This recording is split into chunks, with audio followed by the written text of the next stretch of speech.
কিশোর নওজোয়ান, আমি এক ফেরিওয়ালার মতো চিৎকার করে বললাম যে নিজেকে নষ্ট করে দিও না ভাই। আখলাক বড় সম্পদ, চরিত্র বড় সম্পদ। নারীর আসক্তি, জিনা ব্যভিচারের দৃশ্য, উলঙ্গ দৃশ্য, নারীর লোভ, বিশ্বাস করো তোমার দুনিয়াও শেষ করে দিবে, আখিরাতও শেষ করে দিবে। আল্লাহর নবী বলছে ফাত্তাকুদ দুনিয়া ওয়াত্তাকুন নিসা। আল্লাহর নবী বলছে উম্মত, দুনিয়ার ধোঁকা থেকে বেঁচে থাকো, নারীর ধোঁকা থেকে বেঁচে থাকো। বেপর্দা নারী, হারাম নারী, যে নারীকে দেখার তোমার অনুমতি নাই, ওর হাসি মূলত হাসি না, আগুন। ওর রূপ যৌবন মূলত যৌবন না, ওইটা জাহান্নামের কয়লা, আগুনের কয়লা। ওই তোমারে বরবাদ করে দিবে। আল্লাহ নবী সাল্লাল্লাহু আলাইহি সাল্লাম বলছে যুবক, যদি কষ্টই হয়, যদি কষ্ট হয় যৌবন ধরে রাখতে, তাহলে ফাআলাইহি বিসাওম, রোজাই রাখো, রোজা রাখো, রোজা রাখো। ফাইন্নাহু লাহু বিজাউন, কেননা রোজার মধ্যে যৌন শক্তি প্রতিরোধের প্রতিষেধক আছে, অ্যান্টিবায়োটিক। রোজা রাখো। আল্লাহ নবী সাল্লাল্লাহু আলাইহি সাল্লাম ইয়া মাশারাশ শাবাব, ডাইরেক্ট ডাক দিছি, ইয়া মাশারাশ শাবাব, হে যুব সমাজ। কি মজাদার শব্দ, নবীজি নিজে বলছেন, যুবককে আলাদা বলছে, হে যুব সমাজ। মান ইসতাতাআ মিনকুমুল বাআতা ফালিয়াতাযাওয়াজ, যার বিবাহের সামর্থ্য হয়েছে, এক নম্বরের আর্থিক সামর্থ্য, দুই নম্বর শারীরিক সামর্থ্য, তো তুমি বিবাহ করো। ফাইন্নাহু আগাদ্দু লিল বাসার, বিবাহ তোমার চোখ নিচের দিকে হেফাজত করবে। ওয়া আহসানু লিল ফারজ, লজ্জাস্থানকে পবিত্র রাখবে গুনাহ থেকে। ওমান লাম ইয়াস্তাতি, আর যদি কেউ এই মুহূর্তেই পারতেছো না, পরিবেশ, পারিপার্শ্বিকতা সব মিলাইয়া বিবাহের সময় এখনো হয় নাই, কিন্তু নিজের যৌন চাহিদা আছে, নিজের ভিতরের কামনা বাসনা আছে, এটা তো বন্ধ করে দেওয়া যাবে না। এমন কোনো ট্যাবলেট দিয়া বলে যে তার যেন আর কোনো শারীরিক কোনো যৌন চাহিদাই যেন না থাকে, এমন ইঞ্জেকশন দিয়ে দেন না, তাহলে তো মুশকিল, এটা বিপদ। এটা তো আল্লাহ প্রদত্ত, আল্লাহ প্রদত্ত। অতএব আল্লাহ নবী বলছেন ফাআলাইহি বিসাওম। থাক থাক, ওদিকে তাকায়ও না ভাই, এত মানুষ সবারই গুছান সম্ভব না, কিছু পাগল ছাগল ফালতু এগুলো থাকবে, এটা এত তান টোহাইয়া লাভ হতো। যে দূর শুনছে দূর, আমি এত সংখ্যার চিন্তাও করি না, এন মানুষ হয়েছে 10 কোটি, হ্যাঁ, আল্লাহ কইল আমি নিলাম না, কথা বুঝছেন না? মানুষ হয়েছে 50 লাখ, আর কি সব আমার আলগি দিয়ে মনে করেন 4 রাস্তার মাথা নিয়ে হোতায় দিয়ে আইছি। আল্লাহ বলছে আমি আনিস, তোমারে নিলাম না, খালি তো লাভ হইল কি? এই জন্য এটা কোনো বিষয় না। তো আল্লাহ নবী বলেন ফাআলাইহি বিসাওম, তাহলে তুমি রোজা রাখো। ফাইন্নাহু লাহু বিজাউন, এবং এটার মধ্যেই তোমার জন্য প্রতিষেধক রয়েছে। সবর করো, রোজা তোমাকে সবর করতে শিখাবে, রোজা তোমার চরিত্রকে পবিত্র রাখতে শুরু করে শেখাবে। এটা রাসূলুল্লাহ সাল্লাল্লাহু আলাইহি ওয়াসাল্লামের নববী প্রেসক্রিপশন, এটা নবীজির প্রেসক্রিপশন, নবীজির ঔষধ। তো আমার বলার উদ্দেশ্য এই আয়াত আমি এই জন্য পড়ছি যে আলহামদুলিল্লাহ, নিজেকে চরিত্র গঠন, তোমরা যারা কিশোর, নওজোয়ান, যুবক, তোমরা যারা এখনো অবিবাহিত, তোমাদের কাছে বন্ধু অনুরোধ, চরিত্রের হেফাজতের নিয়তে, অভ্যস্ত বানাবার নিয়তে, নিজের আখলাকের পবিত্রতার নিয়তে মাহে রমজান সামনে, মাহে রমজান সামনে, এবারের রমজানে টার্গেট নাও 30 দিনের রোজার মাধ্যমে দিল থেকে আল্লাহর কাছে এইভাবে 30টা দিন হাতে গুনে তুমি আল্লাহর সাথে ওয়াদাবদ্ধ হও যে আল্লাহ 30 দিন আমি রোজা রাখবো, এবং যৌন চাহিদা, লজ্জাস্থানের চাহিদা, অশ্লীলতা, বেহায়াপনা, নর্তকী, নাচ গান, উলঙ্গ ছবি দেখা, নারীকে নিয়ে চিন্তা ভাবনা, মেয়েকে নিয়ে অশ্লীল চিন্তা ভাবনা, অবৈধ কোনো প্রেম সম্পর্ক, হারাম কোনো রিলেশন, এ সব ত্যাগ করে বন্ধু 30টা দিন মনোযোগ দিয়া রোজা রাখো, তারাবি পড়ো, ইফতার করো, সাহারি করো, তাসবিহ পড়ো, তেলাওয়াত করো, কোনো আলেমে দ্বীনের সাথে উঠা বসা করো, ইমাম সাহেবের সাথে সম্পর্ক করো, ইনশাআল্লাহ দেখবা আল্লাহ চাহে তো 30 দিনের মাথায় আল্লাহ বলেন লাআল্লাকুম তাত্তাকুন, আমি আল্লাহ ওয়াদা দিলাম মোমেন তোকে মুত্তাকি বানিয়ে দেব। কে আমাকে বানাইলেন, কোত্থেকে আসলাম, কেন আসলাম? যিনি আমাকে বানাইলেন সেই মহান মালিক আমার, তিনি কি জন্য বানাইলেন? আমি যা করছি এটাই কি তিনি চাচ্ছেন কিনা, আর তিনি যা চাচ্ছেন আমি তা করছি কিনা? প্রতিনিয়ত যে মানুষগুলো কবরে যায়, মৃত্যুবরণ করে, কেউ নিজের ইচ্ছায় মরে না, মরতে চায়ও না, কিন্তু এক অদৃশ্য মালিক তাদেরকে নিয়ে যাচ্ছেন। কেন নিয়ে যাচ্ছেন, কোথায় নিয়ে যাচ্ছেন, শেষ পর্যন্ত এর পরিণতি কি, আমাদের গন্তব্য কোথায়, মঞ্জিল কোথায়, এই বিষয়গুলো নিয়ে ভাবা, ফিকির করা, এটা অনেক বড় নিয়ামত। আর শুধু দুনিয়া খাইলাম, ঘুমাইলাম, পেশাব পায়খানা করলাম, যৌন চাহিদা পূরণ করলাম, লজ্জাস্থানের চাহিদা পূরণ করলাম, যা মন চাই তাই করলাম, প্রিয় ভাই, এটা কাফির মুশরিকদের স্বভাব। কোরআনুল কারীমে স্পষ্ট আছে, আল্লাহ তাআলা বলেন কাফিরদের কথা হলো মা হিয়া ইল্লা হায়াতুনা দুনিয়া, জীবন বলতে আর কিছুই নয়, শুধুই দুনিয়া, এটাই জীবন। নামুতু ওয়া নাহইয়া, মরছি বাঁচতেছি, কেউ মরে কেউ বাঁচে, এই জীবন। খাইয়া পয়রা দুনিয়া, ভোগ বিলাসিতার দুনিয়া, চাওয়া পাওয়া, প্রাপ্তি অপ্রাপ্তি, সবটাই দুনিয়া। আল্লাহ তাআলা কোরআনুল কারীমের মধ্যে বলেন এটা কাফিরদের কথা, ওয়াকালু মা হিয়া ইল্লা হায়াতুনা দুনিয়া। তাহলে বেঈমান নাফরমান কাফেরের কথা এটা, যে জীবন মানে শুধুই দুনিয়া। আর কোরআনুল কারীমে আল্লাহ বলছেন জীবন মানে কোনটা, এটা তো কাফেরে না বলে যে জীবন মানে কি দুনিয়া, আর আল্লাহ বলেন জীবন মানে কি ওয়া ইন্না দারাল আখিরাতা লাহিয়াল হায়াওয়ান। কোরআনুল কারীমে আল্লাহ স্পষ্ট বলছেন, বান্দা শোনো, নিশ্চয়ই আখিরাতই হচ্ছে জীবন, লাহিয়াল হায়াওয়ান, আখিরাতই হচ্ছে জীবন। ওয়া মা হাদিহিল হায়াতুদ দুনিয়া ইল্লা লাহবুন ওয়া লাইব। আল্লাহ তাআলা বলেন, এটা একটু নামাইলে ভালো আছে, অপারেটর ভাই এটা একটু নামাই দেন, সে সামনে একটু উঁচা মনে হইতেছে, দেন, হ্যাঁ ছেড়ে দেন, হইছে। আল্লাহ তাআলা বলেন দুনিয়ার জীবন বান্দা আর কিছুই নয়, ইল্লা লাহবুন ওয়া লাইব, শুধুই তামাশা, শুধুই খেলাধুলা।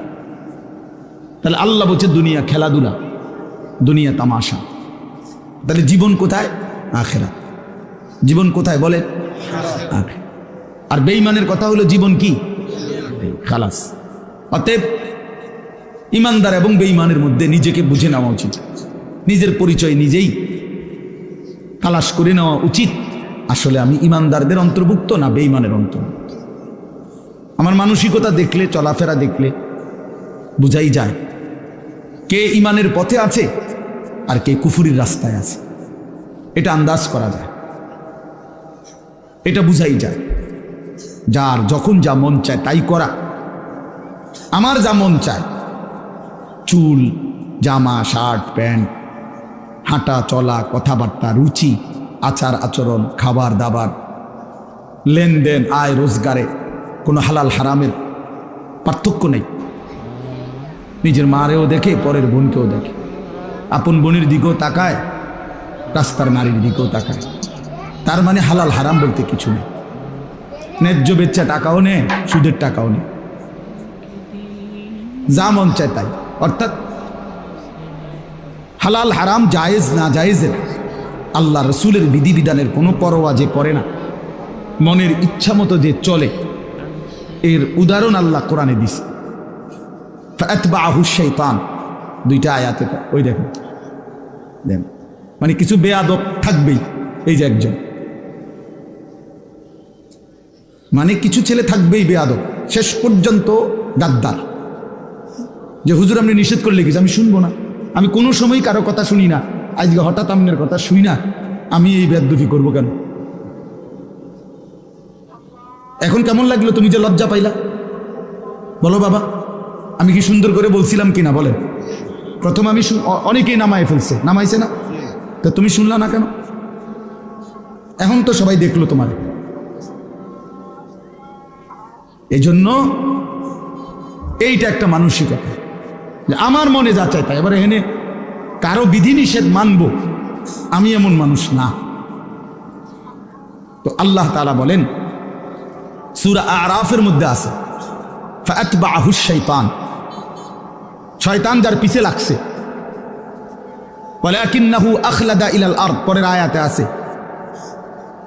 যে এই দুনিয়াটাকেই স্থায়ী মনে করে নিছে। ওয়াত্তাবা হাওয়াহু, আহারে আল্লাহ, ওয়াত্তাবা হাওয়াহু, এবং যে মনের ইচ্ছা মতো মনের চাহিদা অনুসরণ করে, তার মনে যা চায় তাই। তিনটা জিনিস, শয়তান যার পিছে লাগছে, দুনিয়াটাকেই যে স্থায়ী মনে করে নিছে, মনের ইচ্ছা মতো যে চলছে। প্রিয় বাপ, সবাইকে বলি, আমাকেও বলি, আপনাদেরকেও বলি, আল্লাহর কসম কোরআনে বলছি, এখানে সব আলেম হাফেজ আছে, আর হাফেজ এখানে বসাই, হাফেজ গড়ার কারিগর। তো আল্লাহ তাআলা বলেন এই আখলাক যাদের, ফামাসালুহু কামাসালিল কালব, কোরআন শরীফের আয়াত। আল্লাহ বলেন এই লোকের উদাহরণ হলো কুত্তার মতো, কুত্তার মতো, কুত্তার মতো, কুত্তার মতো, কুত্তার মতো। এটা কুত্তার মতো। কালব তো কি? ফামাসালুহু কামাসালিল কালব। আল্লাহ তাআলা বলছেন, নিজের পরিচয় মিলায় নাও দোস্ত, নিজের জিন্দেগি মিলায় নাও। সারাদিনে এক ওয়াক্ত নামাজ পড়তে মন চায় নাই, আর নিজের মনে যা চাইছে তাই করলা, খালাস। নিজের পরিচয় হিসাব করে নিলে ভালো। আল্লাহ তাআলা পরিচয় দিছে, ফামাসালুহু কামাসালিল কালব, তার উদাহরণ কুত্তার মতো। ইন তাহমিল আলাইহি ইয়ালহাস আও তাতরুকহু ইয়ালহাস। আল্লাহ বলেন কুত্তার স্বভাব, দৌড়ানি দিলেও জিব্বা লম্বা করে হাঁফায়, ছাইরা দিলেও জিব্বা লম্বা করে হাঁফায়। কুত্তা দাঁড়াইয়া থাকলেও জিব্বা লম্বা করে শ্বাস নেয়, এরকম করে, আর দৌড়ানি দিলেও জিব্বা লম্বা করে শ্বাস। অর্থ হইল পাইলেও জিব্বা লম্বা করে, না পাইলেও জিব্বা লম্বা করে, জিব্বা লম্বা করে। এই জন্য দোস্ত, আল্লাহ তাআলা স্পষ্ট পরিচয়। এরপরে যদি কারো লজ্জা না হয় তো তারে আর কি করবে? এরপরে যদি কারো বিবেক না থাকে, যা রে যা বেটা, আমার কুত্তা কক, শুয়োর কক, আমার বেড়ি আমি সামু, আমি মোবাইলে সামু চাই, আবার কি তাক মানুষ কক না গরু নাহলে ছাগল, আমি নারী দেখবই, আমি ছবি দেখবই, আমি অশ্লীল দৃশ্য দেখবই, আমি সেটা দেব না। আরও যদি আমার যদি কুত্তার তুলু নিচে নামায় দেও, আমি নিলাম না, আমার গায়ে লাগাইলাম না, আমি আমার মতো চলবই, তো ঠিক আছে ভাইয়া, ঠিক আছে। লাস্তা আলাইহিম বিমুসাইতির।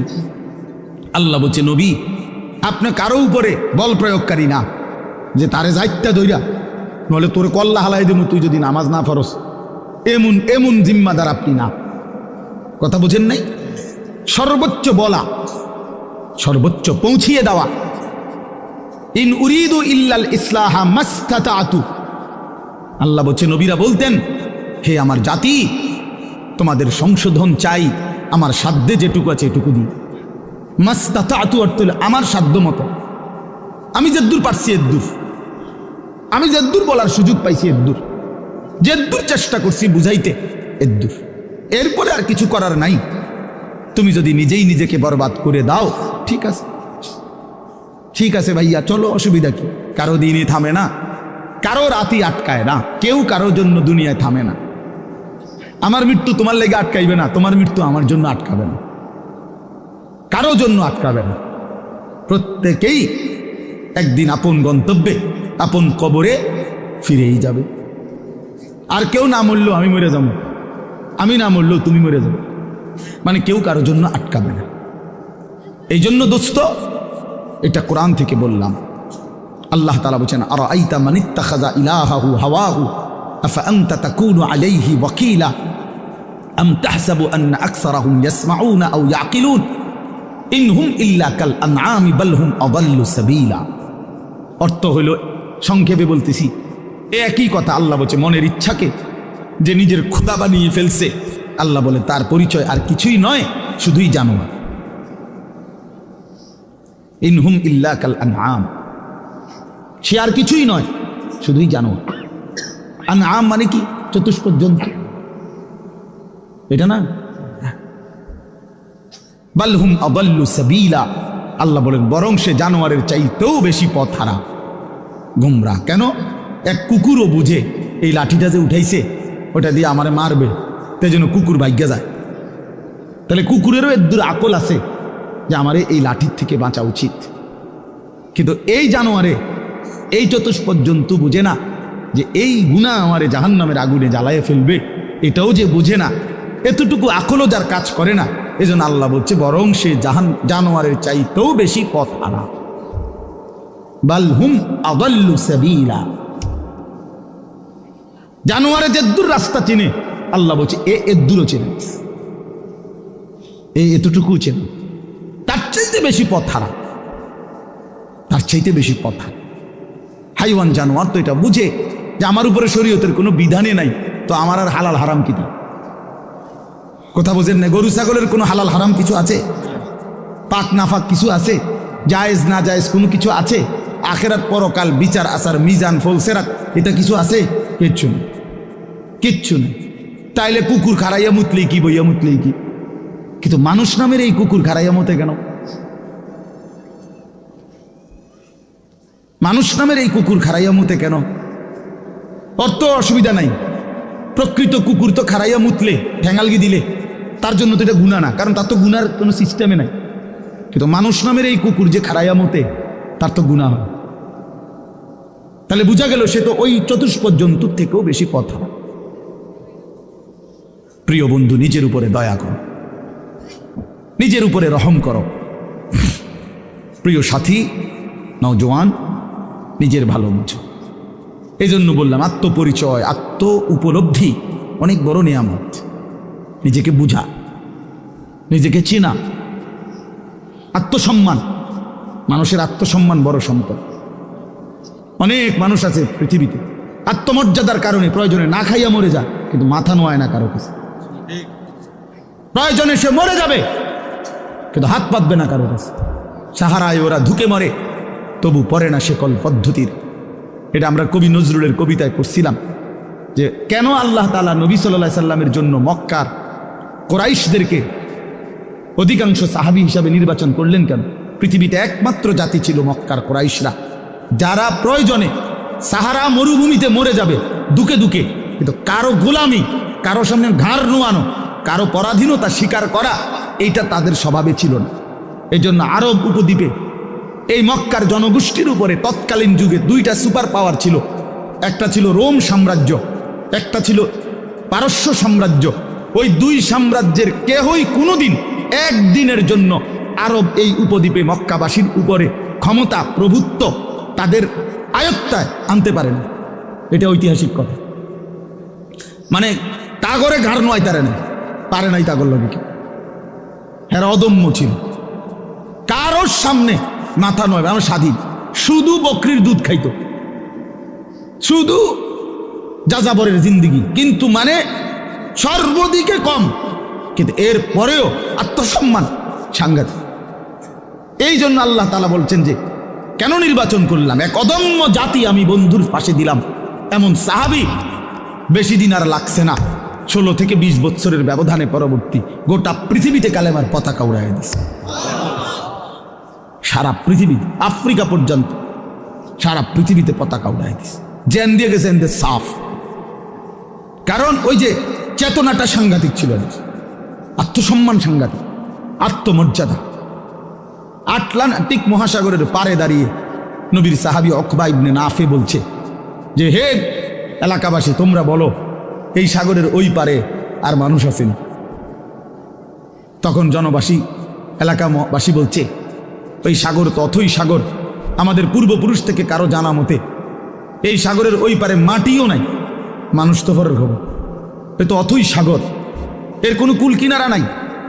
হযরত উকবা ইবনে নাফে 22 বছর বয়স্ক সাহাবী, পুরো আফ্রিকা বিজয় করে এই আটলান্টিক মহাসাগরের পারে দাঁড়িয়ে নিজের ঘোড়ার 2 পাও ভিজাইছে, ঘোড়ার পাও পানি, সাগরের পানিতে ভিজাইয়া এরপরে আল্লাহকে বলছে, আল্লাহ তোমার বান্দারা সাক্ষী দিছে সাগরের ওই পারে নাকি কোনো মানুষ নাই, এই জন্য আমি থেমে গেলাম।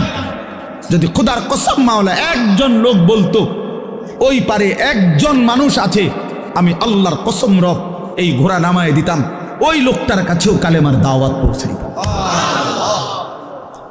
একজনের জন্য আমি সাগর পাড়ি দিতে রাজি আছি, কিন্তু কেউ তো বলে না আর কোন